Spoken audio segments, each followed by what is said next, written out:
오늘 여러분들에게 부활의 기쁨과 능력과 새로운 삶이 함께하기를 간절히 바랍니다.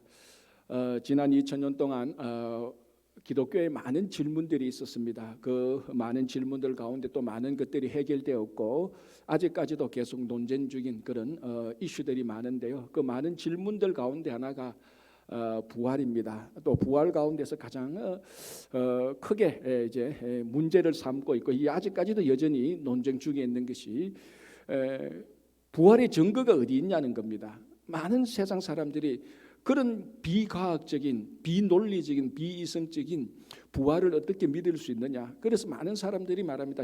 내게 부활의 증거가 있다면 나 언제든지 예수 믿겠다. 그렇게 하는 사람들이 저도 수두룩 만나봤습니다. 사실 부활에 관해서 가장 큰 질문은 부활의 증거가 어디 있냐는 겁니다.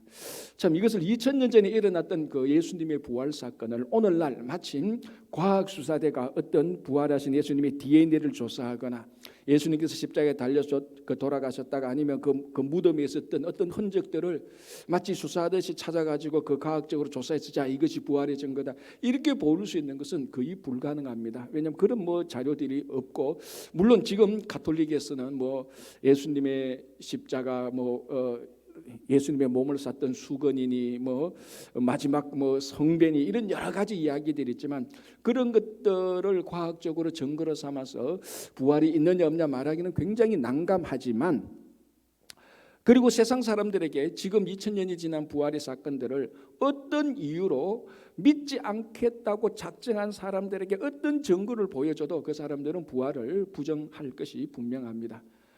그러나 오늘 성경을 보면은 그 부활에 대한 2000년 전의 부활에 대한 기록들을 보면은 우리는 충분히 객관적으로도 이성적으로라도 이 부활을 확실히 알고 믿을 수가 있는 것입니다. 그래서 오늘 정말 오래간만에 이 부활에 관한 이 증거들을 먼저 간단히 한번 정리해 보려고 합니다. 자, 오늘 첫 번째가 오늘 본문을 보면요. 15장 5절에서 8절을 보면은 이렇게 되어 있습니다. 제가 다시 한번 더 봉독해 드리겠습니다.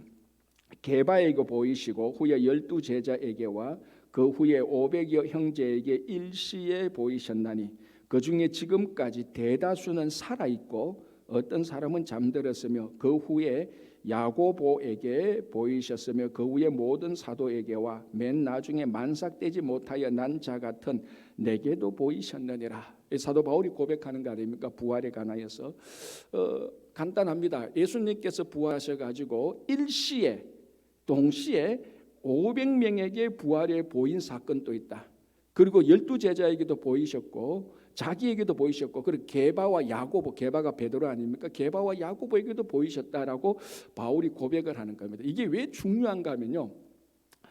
자, 오늘 이 15장 여기 특별히 7, 6절에 500여 형제에게 부활하신 예수님께서 500여 형제에게 일시에 보였다. 동시에 보았습니다. 500명이 동시에 부활하신 예수님을 봤습니다.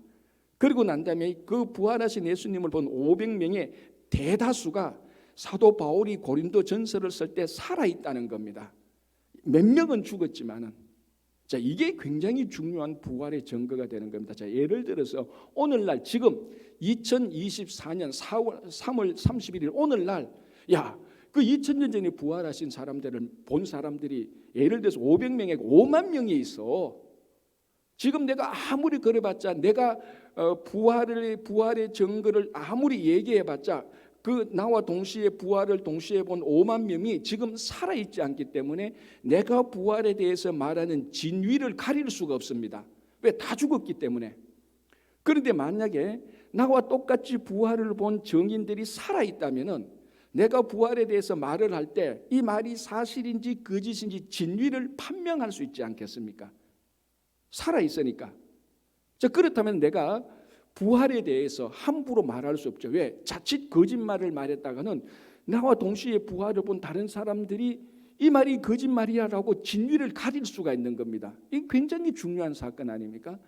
그래서 2000년이 지난 오늘날 부활하신 주님을 본 사람이 500명이나 있어요. 이거는 별 의미가 없습니다. 이거는 부활이 증거가 되지 않습니다. 될 수가 없죠. 왜냐하면 그거는 내 혼자만 알고 있기 때문에 진위를 가릴 수가 없습니다. 그러나 나와 동시에 부활하신 500명이 살아있는데 그리고 오늘 바울은 그 가운데서 어떤 사람의 이름을 실명을 거론하고 있습니다. 게바, 야고보 이렇게 실명을 거론하고 있습니다.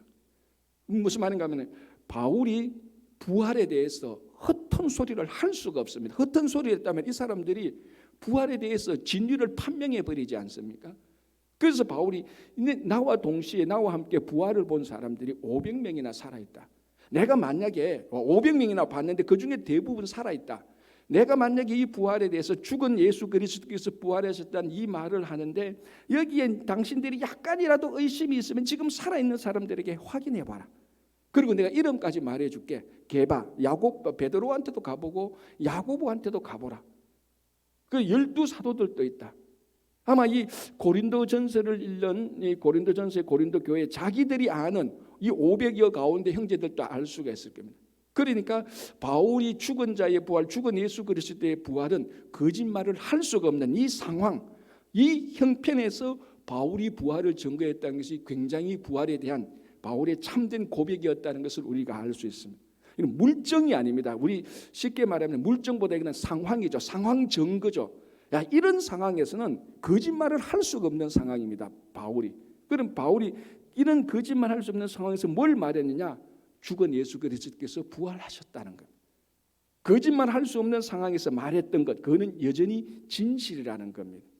그래서 이게 첫 번째로 예수님께서 부활하셨다는 강력한 증거가 되는 겁니다. 또 이 안에 내용물을 보면 500명이 동시에 봤다는 겁니다. 그래서 이걸 또 안 믿는 사람들은 어떤 핑계를 대든지 안 믿으려고 그래요. 500명이 봤다 그래도 안 믿는 사람은 뭐라고 말하는 줄 압니까? 그 집단 환상에 걸린 사람이다. 집단 최면에 걸린 사람이 이렇게 또 말을 하는 겁니다. 이 말이 안 되는 거예요. 말을 할 수가 없는 겁니다.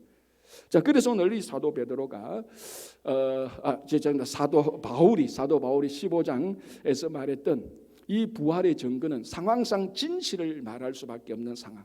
예수께서 부활하셨다. 죽은 예수 그리스도께서 부활하셨다라는 것은 확실한 예수 부활의 증거가 되는 첫 번째입니다. 자, 또 내친김에 우리가 하나 더 보면요, 복음서를 보면은 강력한 예수의 부활의 증거가 뭔가 하면은 빈 무덤입니다. 그 무덤 안에 예수의 시신이 없었다는 겁니다. 자, 우리가 지난 금요일 새벽에 고난주간 금요일 새벽에 마태복음 27장을 끝까지 봤습니다. 마태복음 27장 끝에 있는 두 구절 65절 66절을 보면 이런 내용이 있습니다. 그 대제사장과 바리새인들 종교 지도자들이 예수님께서 십자가에 달려 돌아가신 걸 보고 그의 시신을 장사 지냅니다. 물론 아리마대 사람 요셉이 그 시신을 가지고 갔다가 무덤에 넣었죠. 그래서 대제사장과 바리새인들이 그 무덤을 잘 지켜야 된다고 빌라도에게 가서 호소를 합니다. 왜냐하면은 저 예수라는 자가 자기가 살아있을 때도 3일 만에 부활한다고 말을 했는데 우리는 그걸 믿을 수가 없다. 그런데 그 제자들이 그 예수, 자기들이 서성인 예수의 말을 듣고 예수가 죽고 난 다음에 그 시신을 몰래 훔쳐가가지고 부활했다고 말할 수 있을 것이다. 추정을 하는 겁니다. 그래서 이런 사실을 미리 막기 위해서 빌라도에게 가가지고 예수의 시신을 다른 사람들이 밖에서 훔쳐가지 못하도록 잘 막아주시오. 그래서 경비병들을 대동해서 예수님의 시신을 무덤에 넣고 큰 돌로 막습니다. 그 예루살렘에 가보면은 여러분 그 예수님의 시신을 묻어놓은 그 동굴 지금 그 무덤과 같은 거 보면요, 한두 사람이 움직일 수 있는 돌문이 아니에요. 몇 사람이 와서 돌을 움직여야 움직이는 문입니다. 그런 문으로 딱 닫아놓고 대제사장들과 바리새인들 종교 지도자들이 확인하지 않습니까? 그래서 임봉했다, 확인했다. 뭐라면은 대제사장들과 그 장로들 바리새인들이 보기에는 이 정도 해놓고 경비병들이 지키면은 절대로 예수의 제자들이나 어떤 사람들이 무덤 안에 들어가서 예수의 시신을 가져올 수 없다고 자기들이 임봉하고 확인했습니다. 철저하게 했죠. 자, 그렇다면은 그 안에 안식일 다음 날 부활절 아침에 무덤을 열고 그 무덤 문 열고 들어가 보면 그 안에 예수의 시신이 있어야 되는 게 당연한 겁니다.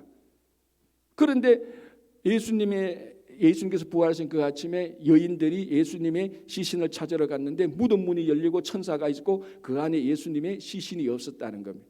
이거는 누가 밖에서 훔쳐갈 수 있는 사실이 아닙니다. 왜? 대제사장들과 장로들과 그 바리새인들이 컨펌을 했지 않습니까? 이거는 누가 밖에서 가져갈 수 없는 증거다. 그 밖에서 가지고 갈 수 없는 일인데 그 예수님의 시신이 사라졌습니다.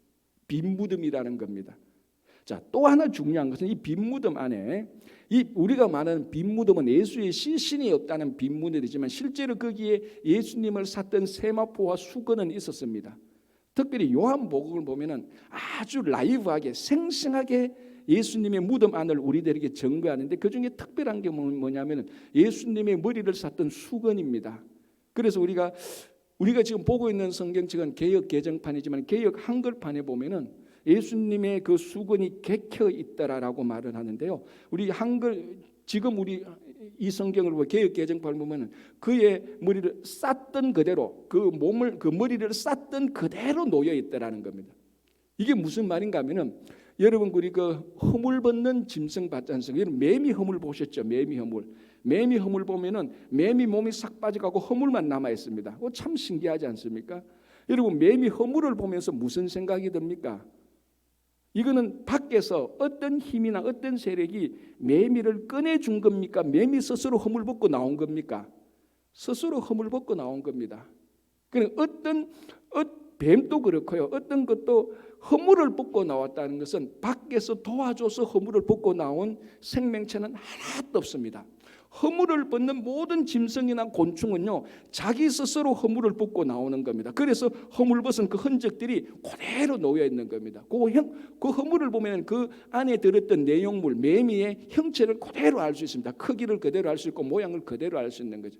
중요한 것은 이 매미가 허물을 벗는데 밖에서 누가 매미를 꺼내줘서 허물을 남기는 게 아니고 매미 스스로 허물을 벗고 나왔다는 겁니다. 그것처럼 예수님의 수건이 객해 있더라. 예수님의 몸이 마치 허물을 벗고 나온 것처럼 그대로 그 수건이 있었다는 겁니다. 그러니까 누가 밖에 와서 예수님의 시신을 가져갈 수가 없는 겁니다. 이 수건을 보면은. 그럼 그게 누가 예수님의 시신을 빼내간다면 그 수건이 약간이라도 헝클어질 수밖에 없습니다. 헝클어지지 않고 그대로 있었다는 것은 예수의 몸이 쏙 빠져나왔다는 겁니다. 쏙 빠져나왔다는 거예요. 이 부활하셨다는 명백한 증거가 되는 거죠. 그래서 빈 무덤은 강력한 예수님의 부활의 증거가 되는 건데요. 자, 세 번째로 하나 더 보겠습니다. 이게 굉장히 재밌는 증거인데요. 예수님의 부활의 첫 번째 정의는 누굽니까? 마리아거든요. 여성입니다. 그리고 복음서에 보면 약간의 차이는 있지만요. 예수님의 무덤을 안식 후 첫날 오늘 그 부활절 아침에 예수님의 시신을 찾아간 사람은 남자 제자들이 아니었습니다. 예수님을 따르던 여자들이었습니다. 그리고 요한복음 누가복음 이런 데 보면은 부활하신 예수님을 첫 번째 만난 사람이 마리아였습니다. 자기는 경비병인 줄 알았죠. 그래서 예수님께서 부활의 이 정인, 부활의 이 첫 소식, 복음의 핵심, 사도 바울이 전했던 복음의 핵심 가운데 하나가 부활하신 주님입니다. 이 부활하신 주님의 큰 핵심, 이 복음의 핵심, 부활의 이 소식을 예수님께서 누구에게 줬느냐? 여인들에게 줬다는 겁니다. 이게 왜 중요할까요? 자, 2000년 전에 여인들이 법정에서 진술하는 것은요, 증거 능력이 없다고 해서 인정을 하지 않았어요. 2000년 전의 상황이 그랬다는 겁니다.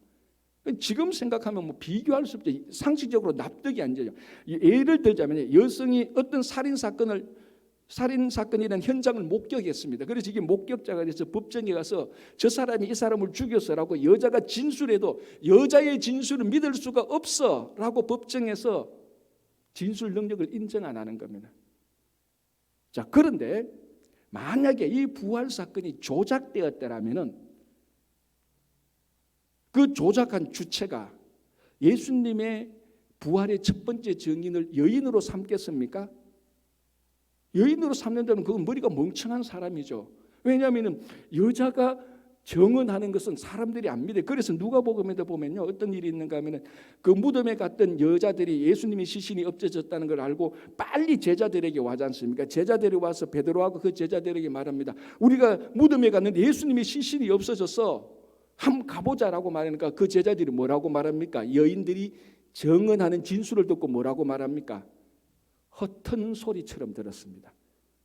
허튼 소리 하지 마라. 우리말로 하면은 여자가 뭘 안다고 입 다물고 가만히 있어. 이 소리하고 똑같은 거예요. 어떤 사람은 2000년 전 참 좋은 시대였다 그렇게 생각할 수 있겠지만 그 정도였다니까.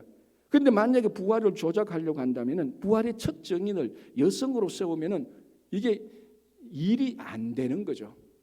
가장 권위 있는 유대 정통 권위 있는 남자가 부활을 진술하도록 그렇게 조작을 해야 이 부활이 진짜 사실인 것처럼 되는 겁니다. 그럼에도 불구하고 부활의 첫 증인이 여성이었습니다. 왜? 그게 사실이었으니까요. 그게 사실이니까 다른 이유가 하나도 없습니다. 왜 여자가 부활의 첫 증인이 되었습니까? 그 여자가 첫 번 예수님을 만났으니까 그렇다는 거예요. 마리아가 첫 번 예수님을 만났으니까 부활의 첫 증인이 된 겁니다. 이 사실 자체만으로 이 상황 증거가 명백하지 않습니까? 누가 부활을 조작했더라면 여자를 증거로 할 수가 없죠. 그럼에도 불구하고 여성이 부활의 첫 증인이 되었다는 것은 그게 진짜로 그대로 그 사실대로 일어났기 때문에 이런 한 서너 가지만 봐도 우리가 지금 충분히 부활을 믿을 수 있는 겁니다. 자, 그래서 한 30년 전인가요? 리 스트로벨이라는 사람이 있습니다. 리 스트로벨이라는 사람이 있으면 예일대 법대를 나온 사람입니다. 여러분 아시죠? 미국에서 최고 법대는 하버드나 프린스턴이 아닙니다. 예일대입니다. 제가 들은 얘기인데 예일대 법대 미국 최고 법대. 미국 최고 법대 뭐 세울 최고 법대 아니고요. 법이라는 게 냉철한 이성이 있어야 되는 겁니다. 그리고 예일대 법대를 나왔다는 것은 냉철한 이성이고 지성이라는 의미입니다. 이 리 스트로벨이라는 사람이 예일대 법대를 하고 시카고에서 신문 기자를 하고 시카고 트리뷴지의 그 유명한 시카고 트리뷴지 법률 고문을 했던 사람입니다. 무슨 말인가 하면 미국 최고의 지성인이었고 최고의 냉철한 이성과 논리를 좋아하는 사람입니다. 철저히 이 사람들 이런 사람들의 특징이 뭔가 하면 대체로 무신론자입니다. 왜? 이 뭐 이성적으로 논리적으로 보면 창세기부터 말리는 거죠. 창세기부터 안 믿게 되는 거죠. 홍해가 갈리고 뭐 해가 중천에 뜨고 뭐 이런 것들은 지성인들은 믿을 수 없는 내용들이 너무 많습니다. 성경에. 당연히 무신론자인데 한 번은 이 사람이 부활을 자기가 한번 파헤쳐 보겠다고 작정을 했습니다. 그래서 누가복음을 1년 9개월 동안 특별히 부활에 관련된 1년 9개월 동안 누가복음을 파헤치면서 부활이 이게 얼마나 헛된 것이라고 증명을 했는데 증명을 하려고 봤는데 객관성 있게 편견 없이 그대로 성경이 말하는 증거들 그대로 따라갔는데 결론이 뭡니까? 부활은 거부할 수 없는 명백한 증거를 가진 사실이라고 말을 했습니다. 그래서 리 스트로벨이라는 사람이 무신론자에서 완전히 예수를 믿게 되고 그때부터 부활을 증거하는 전도자의 삶을 삽니다. 우리 한국에서도 리 스트로벨이라는 사람이 부활에 대해서 선책이 번역된 적이 참 많습니다. 무슨 말인가 하면요, 성경에 나오는 부활의 증거들을 편견 없이 이성적으로라도 논리적으로라도 객관적으로라도 그대로만 따라가면은 부활은 믿을 수밖에 없는 확실한 증거라는 겁니다. 이걸 안 믿겠다고 작정하고 내가 비난하겠다고 작정하고 비평하겠다고 작정을 하고 삐딱하게 보고 부정적으로 보려고 하니까 부활이 안 믿겨지고 사실이 아닌 것처럼 보여지는 거죠. 제가 우리들을 무시하는 게 아니고 우리들이 예일대 법대가 그 최고의 지성인 만큼 논리적이고 이성적일 수는 없지 않습니까? 그 같다 한다 할지라도 정말 우리가 편견 없이 객관적으로 예수의 부활을 보면 믿을 수밖에 없습니다. 그래서 혹시나 여러분들 가운데 아직까지도 이 부활에 대해서 오락가락한다면요, 더 이상 부활의 증거 때문에 부활의 증거가 부족해서 예수 그리스도의 부활을 믿지 못하겠다는 사람이 계시면 더 이상 시간 낭비 안 하셔도 됩니다. 성경에 나오는 증거대로 객관적으로 따라만 가기만 해도 부활은 확실히 영원한 진리입니다. 혹시나 여러분 가운데서 아직까지 부활을 믿지 못하고 내가 다른 건 다 믿어도 부활은 안 되라고 생각하시는 분이 있다면 왜 부활을 못 믿지? 내게 편견이 있을까 하니까 예수님의 부활을 의심하는 것을 한번 의심해 보시기 바랍니다. 부활을 의심하지 말고 부활을 의심하는 자신들을 의심하면은 부활은 객관적인 증거로 우리들에게 확실히 사실이라는 것을 증거할 수 있는 것입니다. 자, 이제 우리가 부활은 객관적으로 분명한 사실입니다. 그러나 진짜 중요한 것은 이 부활이 내 부활이 되어야 되지 않겠습니까? 만약 이 부활이 나의 부활이 아니라면은 그냥 예수님의 부활은 인류 역사적으로 가장 위대한 사건으로만 그냥 머물러 있는 겁니다. 아, 예수님의 부활성은 그 위대한 사건이지, 아주 특별한 사건이야. 그걸로 끝나는 겁니다. 그러나 진짜 중요한 것은 그 예수님의 부활의 사건이 오늘날 현재 내게 부활의 사건으로 계속해서 역사해야 되는 겁니다. 그러려고 논리적으로 말하면 그러려고 예수님께서 부활하신 것 아닙니까? 인류들에게 그냥 부활하신 예수님의 위대함을 보여주려고만 했다면 부활의 사건은 아무런 의미가 없습니다. 그 부활의 사건이 우리에게도 그대로 일어나야 되고 내가 오늘날 이 시간에도 부활대로 부활의 삶을 살아야지 부활의 능력이 있는 것 아닙니까? 여러분 이 로마서요 8장 14절을 보면 이렇게 되어 있습니다. 제가 한번 읽어드리겠습니다. 예수를 죽은 자 가운데서 살리신 이의 영이, 자 다시 읽어드립니다. 예수를 죽은 자 가운데서 살리신 이의 영이 너희 안에 거하시면 그리스도 예수를 죽은 자 가운데서 살리시니까 너희 안에 거하시는 그 영으로 말미암아 너희 죽을 몸도 살리시리라. 좀 말이 좀 이래 좀 진부한데 간단하게 말하면 이렇습니다. 예수님께서 부활하실 때 역사하셨던 성령께서 그 성령께서 동일하게 우리 안에 오셔서 우리도 살리신다는 겁니다. 자, 지금 우리들의 관점이 뭔가 하면은 예수의 부활이 나의 부활이 됩니다. 내가 부활의 사건을 경험하고 내가 부활의 삶을 살아야 되는 겁니다. 어떻게 해요? 하나밖에 없습니다. 성령께서 역사하지 않으시면요 부활의 사건은 일어날 수가 없는 겁니다. 그래서 오늘 로마서 8장 14절에 바울이 말합니다. 예수님께서 부활하실 때 역사하셨던 그 성령께서 그 동일한 성령께서 오늘날 너희들에게도 계속해서 역사하시면 너희 죽을 몸도 살린다는 겁니다.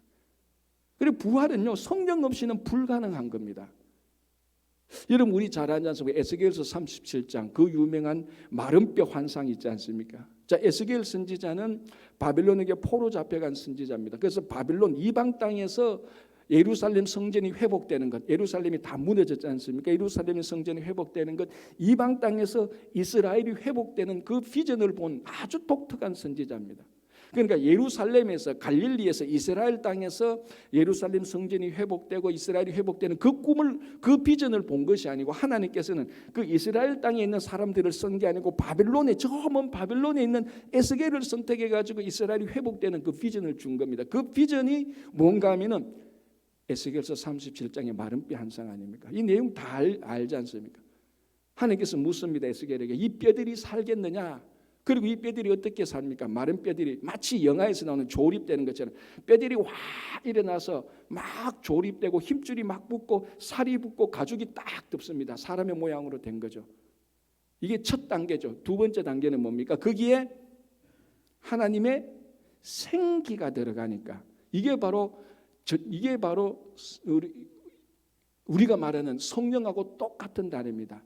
하나님께서 아담과 하와에게 생기를 불어넣으시고 사람을 창조했던 그 생기 똑같은 말입니다. 아담과 하와에게 생기를 그 흙으로 사람을 지어서 생기를 불어넣으시니 생명이 된지라고 말했던 그 생기, 그 성령께서 똑같이 그 에스겔 선지자가 보는 마른 뼈들에게 그 생기가 들어가니까 일어나서 살아있는 군대가 된 겁니다. 그래서 에스겔 그 마른 뼈 환상의 결론이 에스겔 37장 14절에서 이렇게 말합니다. 제가 읽어드릴게요. 내가 또 내 영을 너희 속에 두어 너희가 살아나게 하고 내가 또 너희를 너희 고국 땅에 두리니 나 여호와가 이 일을 말하고 이룬 줄을 너희가 알리라. 여호와의 말이니라. 뭡니까? 핵심은 뭡니까?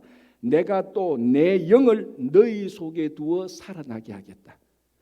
마른 뼈들이 살아나게 궁극적으로 살아나게 한 것은 하나님의 영입니다. 영이 없이는 그냥 그 형체만 가지고 껍데기만 있죠. 영이 없이는 군대로서 작동을 못, 군대에서 살아있지 못하는 겁니다. 그래서 내가 또 내 영을 너희 속에 두어 이 동일한 성령께서 이 성령께서 예수님께서 부활하실 때 역사하셨고 오늘날 우리에게 역사하실 때 우리들의 부활이 이루어진다는 것입니다. 그래서 오늘날 내가 부활의 삶을 살 수 있는 가장 중요한 한 가지는 성령께서 우리와 함께 하실 때 그 성령을 무시하지 않고 그 성령을 영접하실 때 우리가 흔히 하는 말로 영의 사람이 되는 겁니다. 그게 부활의 삶입니다. 이 영이 없는 사람은 착한 사람이 될 수 있고 도덕적이고 바른 사람은 될 수 있습니다. 그러나 부활의 삶, 성령으로 부활한 사람은 착한 사람, 바른 사람의 문제가 아니고 하나님께서 우리를 부활케 하는 새로운 삶, 진짜 영의 삶, 부활의 삶을 살아가게 되는 거죠. 제가 좋아하는 말 중에 발명왕 에디슨이 했던 말입니다. 천재는 1%의 영감과 99%의 노력으로 이루어진다. 그래서 저도 천재 되려고 99% 노력을 해봤습니다. 뭐 잘난 게 없으니까 천재는 되고 싶고 이 90%만 노력하면 되겠구나. 열심히 노력했던 적도 있었는데 결국은 안 되더라고요. 왜 안 되는 줄 압니까? 노력도 부족했지만은 1% 영감이 부족해서 그런 거예요. 근데 많은 사람들이 발명왕 에디슨이 했던 이 말의 초점을 99%의 노력에 두고 있습니다. 그런데 원래 에디슨이 했던 말은 99%의 노력이 초점이 아니고 1%의 영감의 초점이 있는 겁니다. 원래 에디슨이 했던 말의 의미는요, 천재는요 90%의 노력을 아무리 해도 1% 영감이 없으면 천재가 안 된다, 이 말이에요. 이게 원래 에디슨이 했던 말이에요. 그런데 이게 와전되어 가지고 99% 천재는 봐라, 천재가 뭐 따로 있냐, 90% 노력을 하면 천재다, 이렇게 말을 하는 거예요. 사실은 에디슨이 초점을 둔 것은 아무리 노력을 해도 천재는 영감이 있어야 된다는 겁니다. 그런데 물론 이 영감이 성경에서 말하는 성령하고는 다른 겁니다. 그럼에도 불구하고 에디슨이 지적한 것은 본질적으로 똑같습니다. 인간이 아무리 노력하고 아무리 업적을 쌓아도 성령이 없으면 부활의 삶을 살 수 없습니다.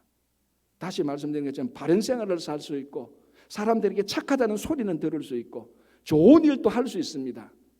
그럼에도 불구하고 우리가 부활의 삶은 하나님의 영이 우리에게 함께 해야 되는 겁니다.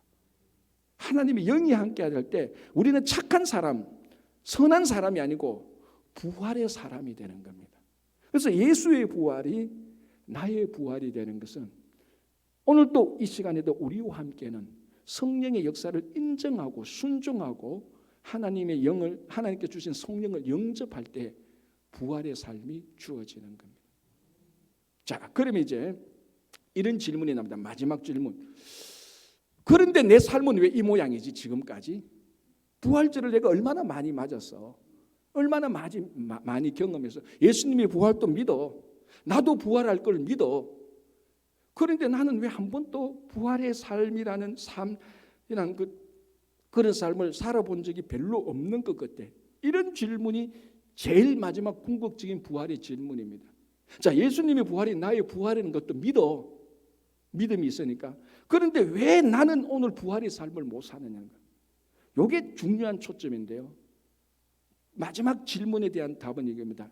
예수님의 부활이 먼 미래의 부활이기도 하지만 현재의 부활이라는 겁니다.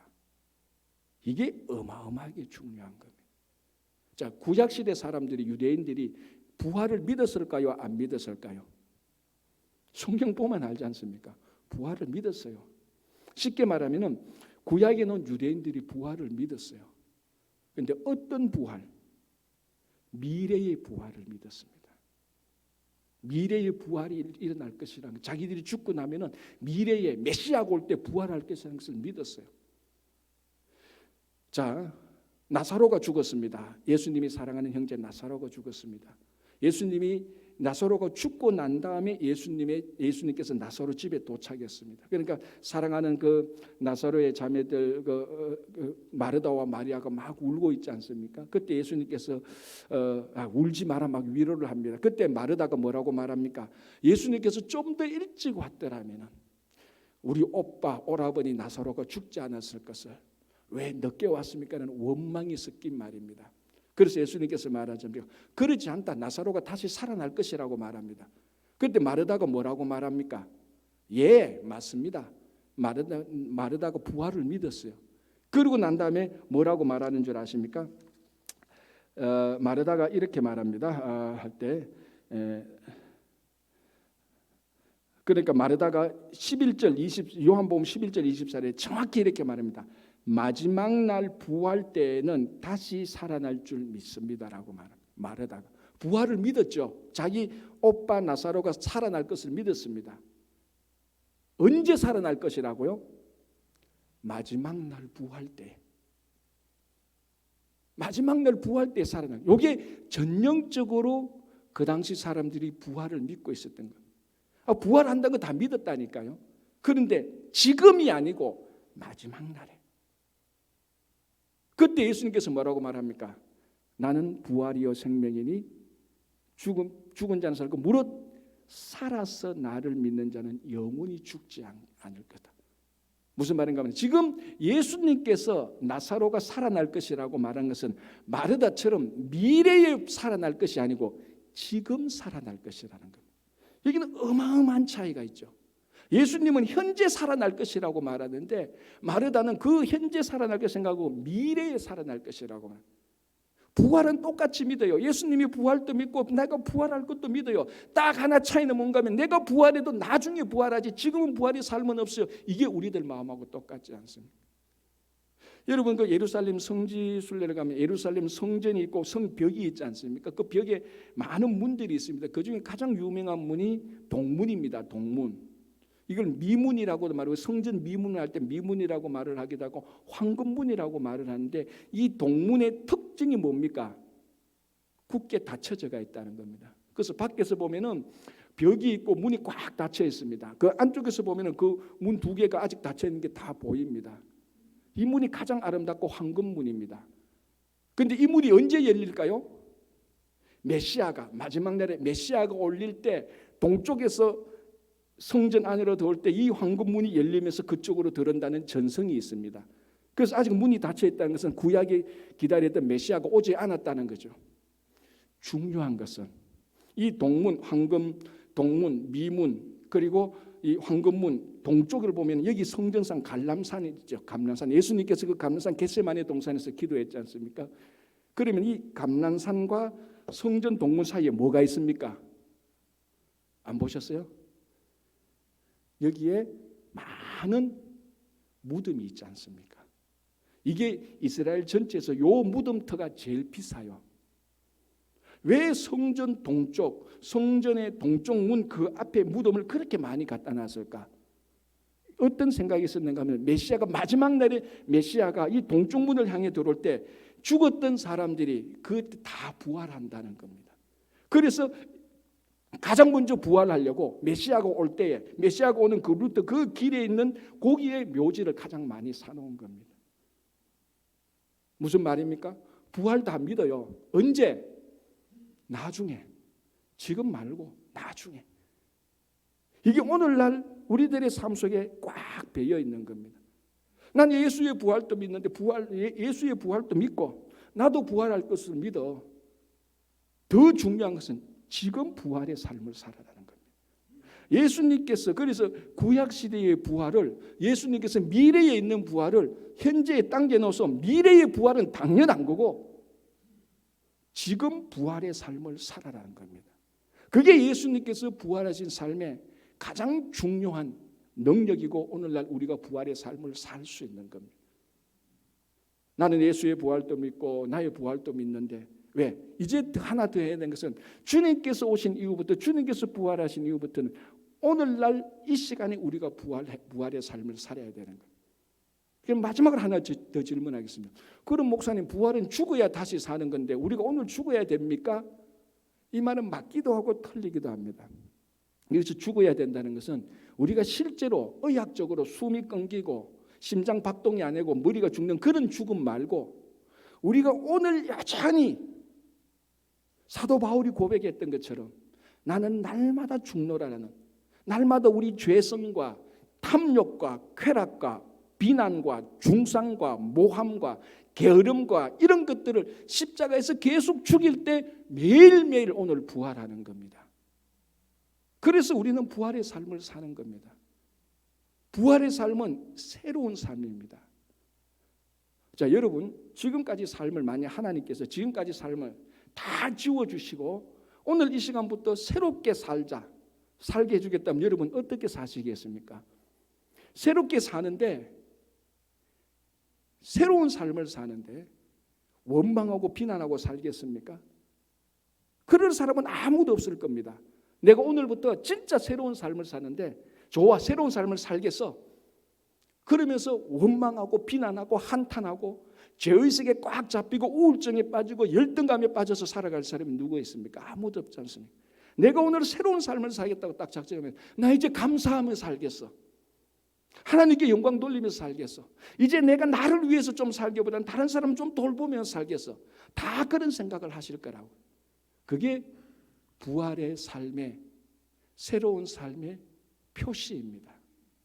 그게 오늘 이 시간에 성령을 받아들여서 먼 미래가 아니고 오늘 부활절을 맞이하면서 우리가 새로운 삶을 살게 되는 현재 나의 부활이 되는 겁니다.